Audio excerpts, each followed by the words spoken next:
Welcome Beyond the Text by 6-7.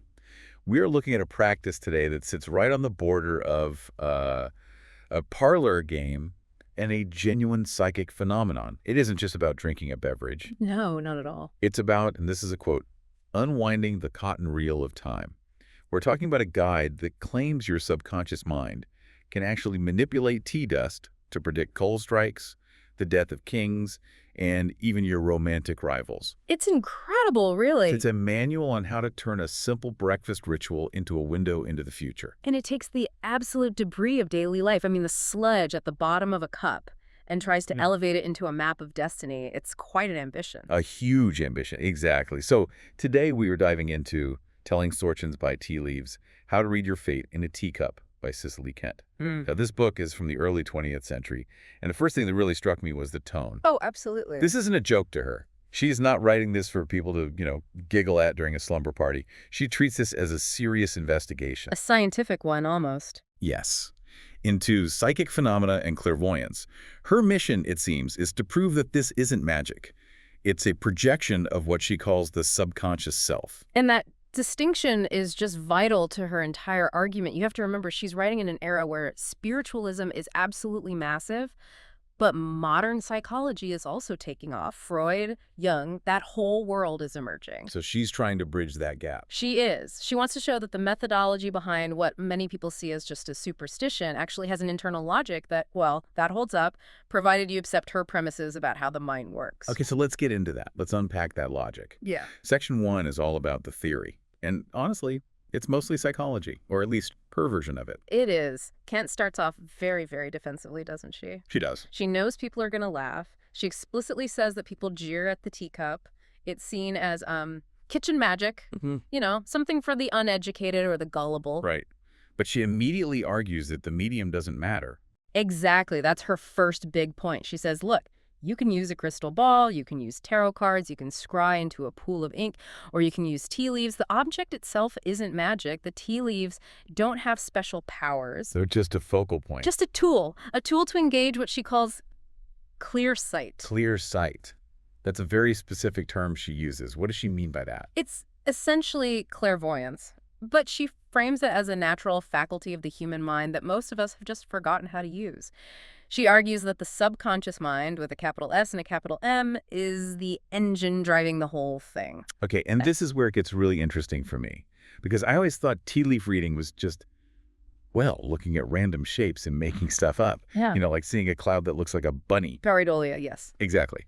But she says the shapes aren't random at all. This is the absolute crux of her argument. She claims that when you are performing the ritual, swirling the cup, which we'll get to, your conscious mind sort of steps back, it goes quiet, but your subconscious mind takes over. And because your subconscious is connected to your muscles, your nerves, it micromanages the quick swing of your hand on the cup. So, wait, you're saying my brain is basically using my hand to paint a picture with the tea leaf? Precisely. That is her claim. It's what she calls spontaneous clairvoyance.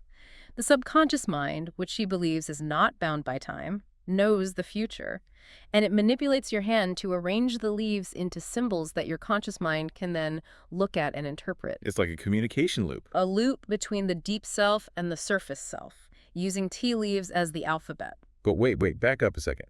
How does the subconscious know the future? That's the part that kind of breaks my brain a little bit. Well, this is where she gets quite philosophical. According to Kent, the subconscious doesn't understand time the way we do. For us, time is linear. There's a past, a present, a future, one thing after another. Right. But to the subconscious, it's all one giant now. Past, present, and future are all coexisting. She uses that analogy of the cotton reel. I really loved that image. It's a beautiful metaphor, isn't it? She says life is like a cotton reel being unwound. We, in our conscious state, we only see the tiny bit of thread that is currently unspooling. That's the present moment. Okay, I'm with you. But the thread that is still on the reel, the future, it's already there. It exists physically on that spool. We just haven't unwound it yet. So the events of our future are already written. That feels very deterministic. She argues that they are manifest in the ether before they manifest physically. So the subconscious, which isn't limited by our linear view of time, can just look at the whole spool and see what color the thread is 5 yards down the line. Wow, that changes the whole vibe from fortune telling to fortune reading. You're not creating the future, you're just reading what's already on the page. And she connects all this to the Highland tradition. She talks a lot about the Highland seers and the good wife in Scotland. Right, the romantic image of the old woman looking into the family's mourning cup. Yes. But she makes a very important ethical point here about that tradition. She stresses that the true Highland seers would never, ever take money for a reading. Never. Why is that? Because commerce mars the clear vision. That's her phrase. The idea is that as soon as you introduce its transaction, as soon as you're doing it for profit, you cloud the psychic channel. You start performing. You start wanting to please the customer, or you start getting anxious about getting it right. True clairvoyance, in her view, has to be pure. It has to be an act of service, almost, not a business. Which is pretty funny because by the 1920s, you had tea rooms all over London charging a pretty penny for readings. Oh, absolutely. It was a huge industry. But Kent is trying to distinguish herself from the charlatans. She's claiming a lineage with these mystical, non-transactional seers of the past. So there's also this debate in the book about time frames. If I see a symbol, say a letter, when is it going to happen? That is the eternal question in all forms of divination, isn't it? Traditionally, many people believed the teacup only predicted the next 24 hours. It was like a daily weather report. You check your cup at breakfast to see how your afternoon is going to go. Exactly. But Kent disagrees with that. Vehemently. Yes. She argues that because the subconscious doesn't know time, there can't be a 24-hour limit. It makes no sense. You could see something happening next week, next month, or 5 years from now. It's all about how far down that cotton reel the mind decides to look on any given day. Okay, so we have the theory. Your subconscious sees the future thread on the cosmic cotton reel and uses your hand to draw pictures in the tea to warn or inform your conscious mind. That's a perfect summary. Now let's talk about how to actually do it. Section 2, the methodology, or as you put it. The engineering of a prophecy. I love that. And apparently I've been doing it wrong my whole life because the hardware, the equipment matters a great deal. Let's talk about the cup. You cannot just use any old mug you have in the cupboard.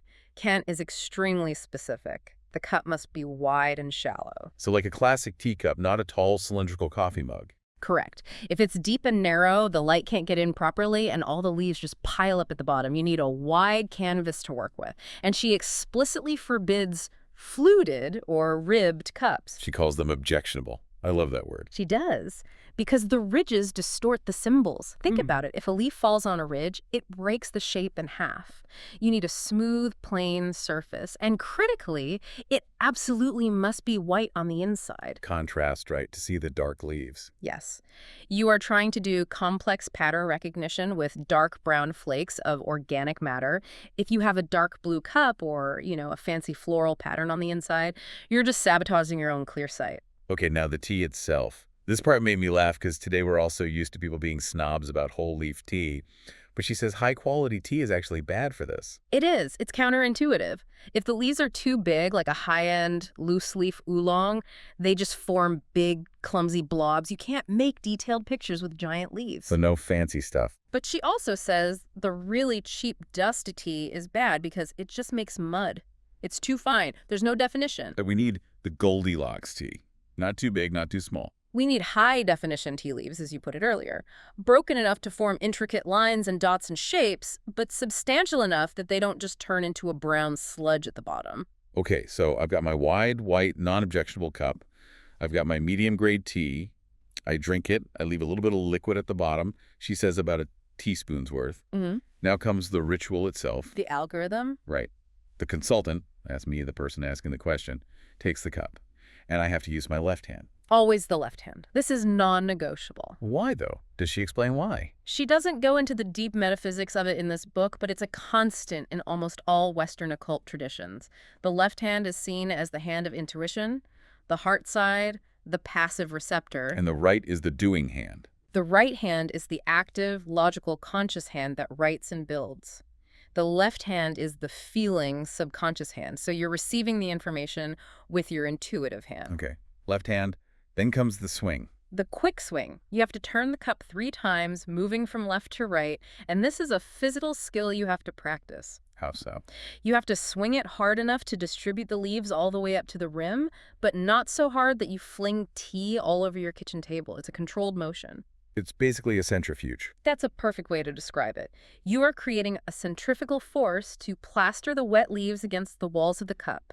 Then quickly, you invert it, turn it upside down onto the saucer. And you just leave it there to drain. Yes, and you have to be patient. This is crucial. If you turn it back over too soon, the remaining liquid runs down and washes away all your symbols. You have to let it set. And while all this is happening, what should I be thinking about? My question. My problems. Nothing. Or rather, nothing specific. Kent is very clear. She suggests either concentration on the abstract or maintaining a passive mind. Think about flowers, she says. Think about the weather. Get your own ego out of the way. Exactly. You have to get your conscious anxiety and your desires out of the way so the subconscious can take the wheel and drive the car. Okay, so the cup is drained, we turn it over. Now we have a map. And the geography of the cup is super important for figuring out when and where things are happening. It's a coordinate system, a simple but effective one. The handle is the anchor.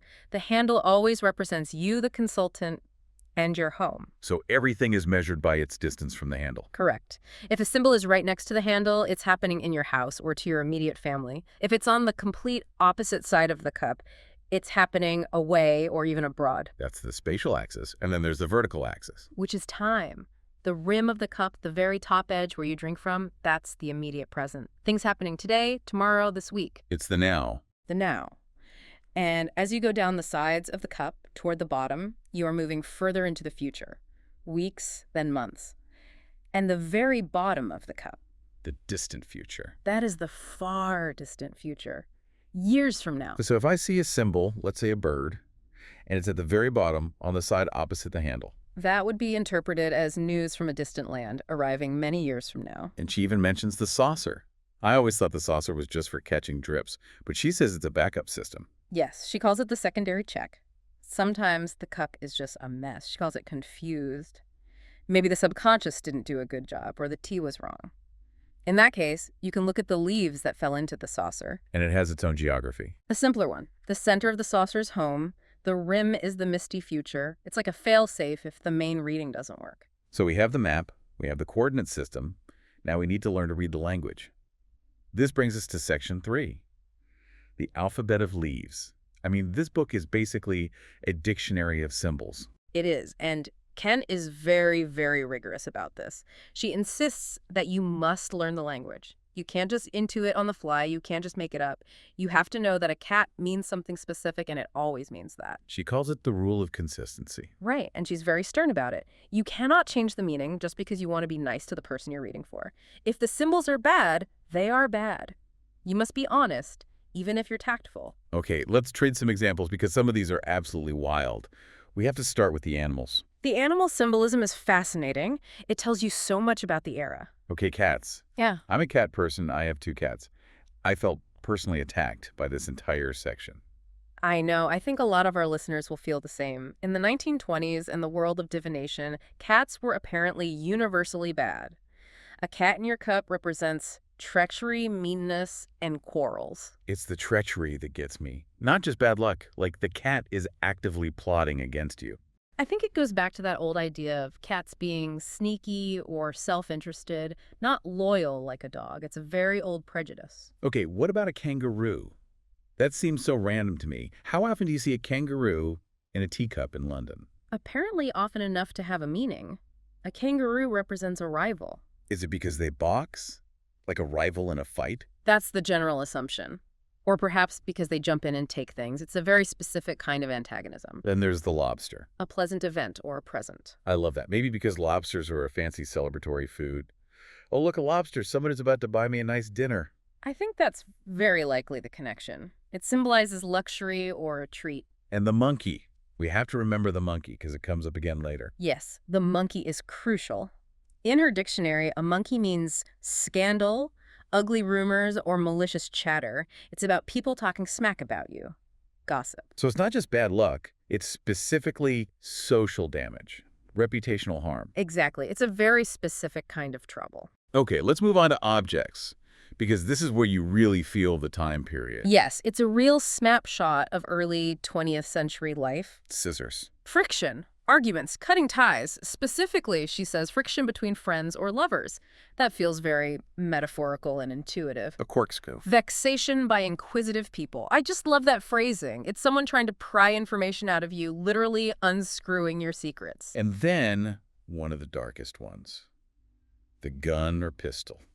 Violent calamity.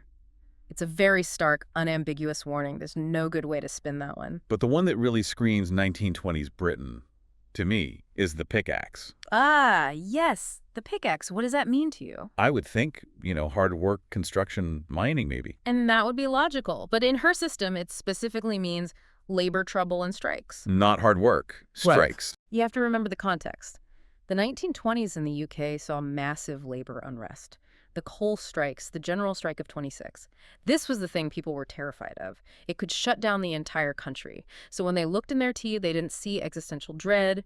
They saw pickaxes. They saw the very real thing that was threatening their daily comfort and stability. And speaking of daily comfort, let's talk about food. The food symbols are hilarious. They are delightfully specific and kind of depressing. A leg of mutton. What does a leg of mutton mean? Depression and pecuniary worries. Money trouble looks like a leg of lamb. I don't get that at all. Maybe it's about having to buy the cheap cuts of meat, or the phrase getting the cold shoulder. It's a bit of a mystery. And sausages. This one is my favorite. Complaints or affliction. I just imagine someone staring at a sausage shape in their cup and sighing deeply. Oh no, affliction is coming. And complaints. It really strips the romance and mystery out of fortune-telling, doesn't it? It's all so domestic. But there's nuance, too. It's not just, here's a sausage. It's about context and other small symbols. Yeah. Letters, alphabetical letters. Yes, this is a very helpful distinguishing feature she provides. Large, clear letters represent places. So a big E might be Edinburgh or England, but small letters represent people. A small E might be your friend Edward or your Aunt Elizabeth. And dots. She mentions dots everywhere. What's the deal with dots? Dots are the currency of the cup. Dots almost always mean money. If you see a symbol for a legacy like an inheritance, and it's surrounded by a cloud of little dots, it tells you it's a large inheritance. The more dots, the more money. And the clarity of the whole picture matters, right? Absolutely. A clear, well-defined symbol is a fact. It's a sure thing. A cloudy, fuzzy cluster of leaves is just confusion or indecision. It means the future for that issue hasn't solidified yet. The thread is still tangled on the reel. Before we get to the case studies, which are honestly mind-blowing, I want to quickly touch on Section 4, the Melrose Cup. Ah, yes, the advanced equipment for the serious practitioner. Yeah. Apparently, a plain white cup wasn't enough for the hardcore diviners. Someone actually patented a cup of fortune. What was this thing? The Melrose Cup. As far as I can tell, it was a commercially produced saucer and cup set that had planetary symbols from astrology pre-painted onto the porcelain. So it divided the cup into zones. You had a zone for Saturn, a zone for Jupiter, Mars, Venus, and so on. So it's combining astrology with tea leaf reading.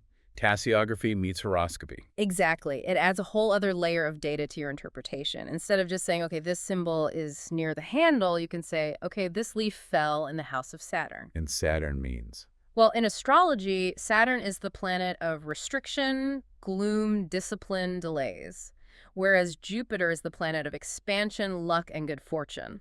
So the same symbol could have a totally different meaning depending on which astrological zone it lands in. Precisely. It adds a huge amount of complexity. She gives an example of a reading with this cup, doesn't she? A sailor's wife. This is a great example of how the whole system is supposed to work in practice.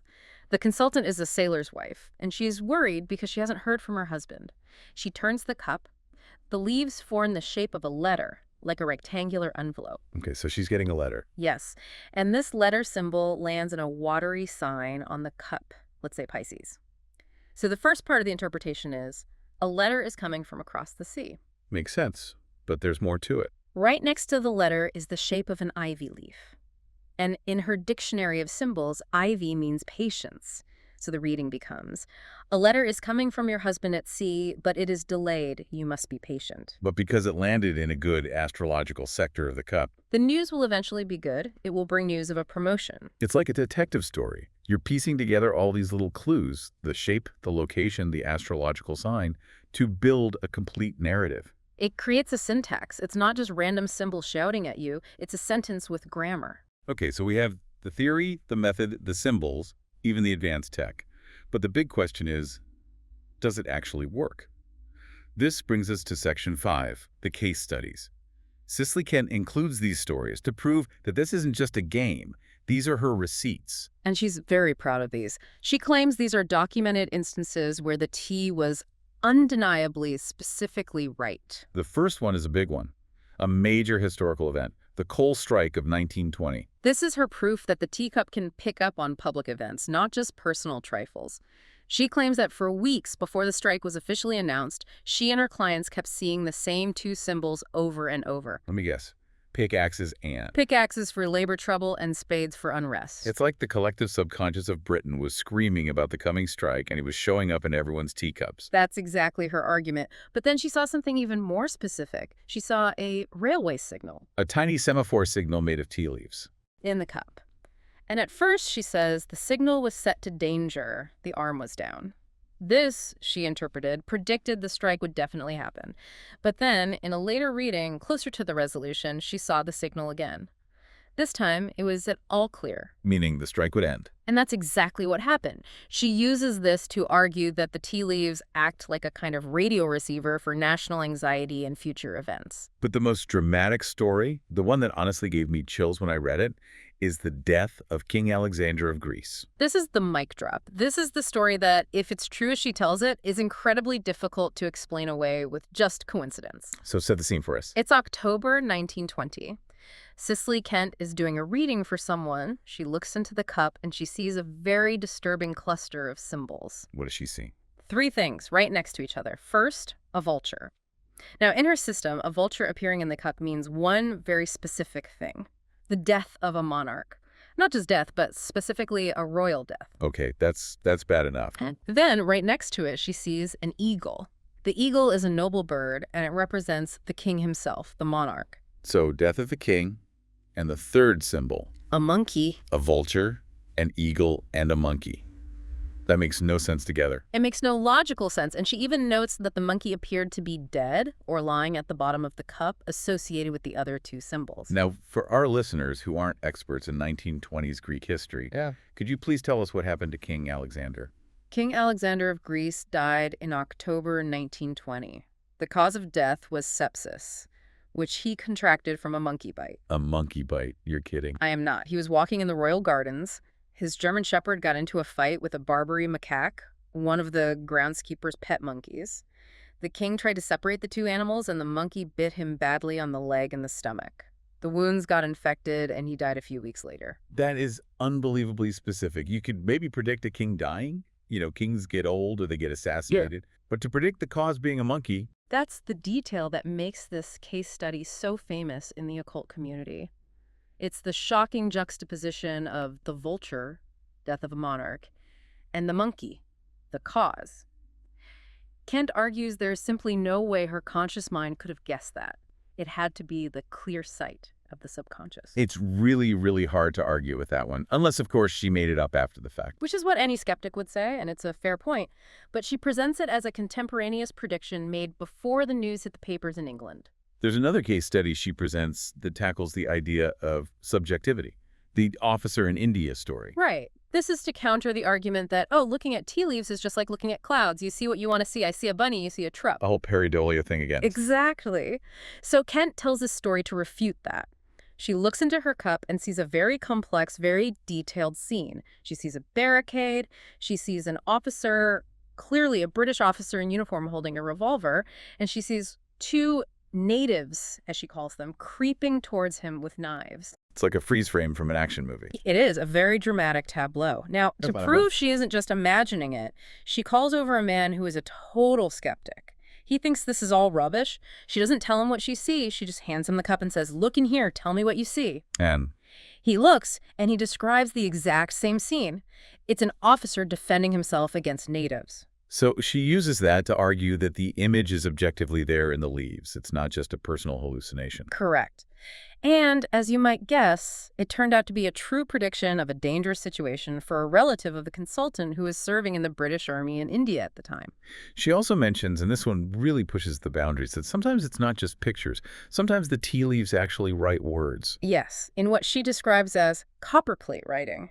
Perfect script. That sounds physically impossible. Yeah. Tea dust forming perfect letters. She claims to have seen the word wait written perfectly in the tea dust on more than one occasion. In one case, she was feeling very impatient about a decision. She looked in the cup, and the cup just gave her a direct command. Wait. That feels like the subconscious is just done with metaphors and is screaming at you, chill out. It's the psychic equivalent of an all-caps text message. So we have these incredible, somewhat terrifying stories. But this brings us to the final part of the book, Section 6, the ethics and philosophy of divination. Because if this stuff is real, if you can actually see the death of a king in a cup, that raises some really heavy questions about free will. It brings us right back to the central paradox of all fortune-telling. Fate versus free will. If the cotton reel is already wound and the future is set, can we change anything? Or are we just passengers? What does she think? Does she believe we can change it? She navigates this with that old proverb, to be forewarned is to be forearmed. So we can see the bullet coming and dodge it. She suggests that we might not be able to stop the event itself from being on the timeline, but we can change our relationship to it. Her example is simple. If the cup shows a water accident, maybe you don't go sailing that weekend. Or maybe you do go, but you're extra careful, you wear a life jacket, you check the weather, you mitigate the risk. So the event, the potential for an accident, exists, but the outcome is negotiable. Precisely. It's not about helpless fatalism, it's about preparation. The reading gives you agency, not removes it. But then there's the moral responsibility of the reader. She tells a really touching, difficult story about a woman who comes to her for news about a very sick relative. This is what she calls the diviner's dilemma. The woman is desperate, she's clinging to hope, she wants to be told that her relative will recover. But the cup says death. The cup clearly shows the symbols of the end, a coffin, a funeral procession. Now, what do? Do you lie to make her feel better for a little while? Kent is very, very firm on this. She is. She says you must never lie. If you falsify the reading, if you say recovery when you see death, you are breaking the pact. You are corrupting the clear sight. You're no better than a fraud. But you don't have to be cruel about it. No, absolutely not. She says you should be tactful. You don't have to scream he's going to die. You can be gentle. You can say the signs are very grave, that they must prepare themselves for the worst. But you cannot give false hope. It's a very rigorous professional code of ethics. It really shows that she viewed this as a serious profession, like a doctor giving a difficult diagnosis. Exactly. A doctor wouldn't lie about an x-ray just to make you smile for a day. She views the tea leaves as an x-ray of fate, and her job is to read it honestly. There is one last observation she makes that I found really profound. She talks about the difference between people who read their cups constantly, every single day, and people who only do it once in a blue moon.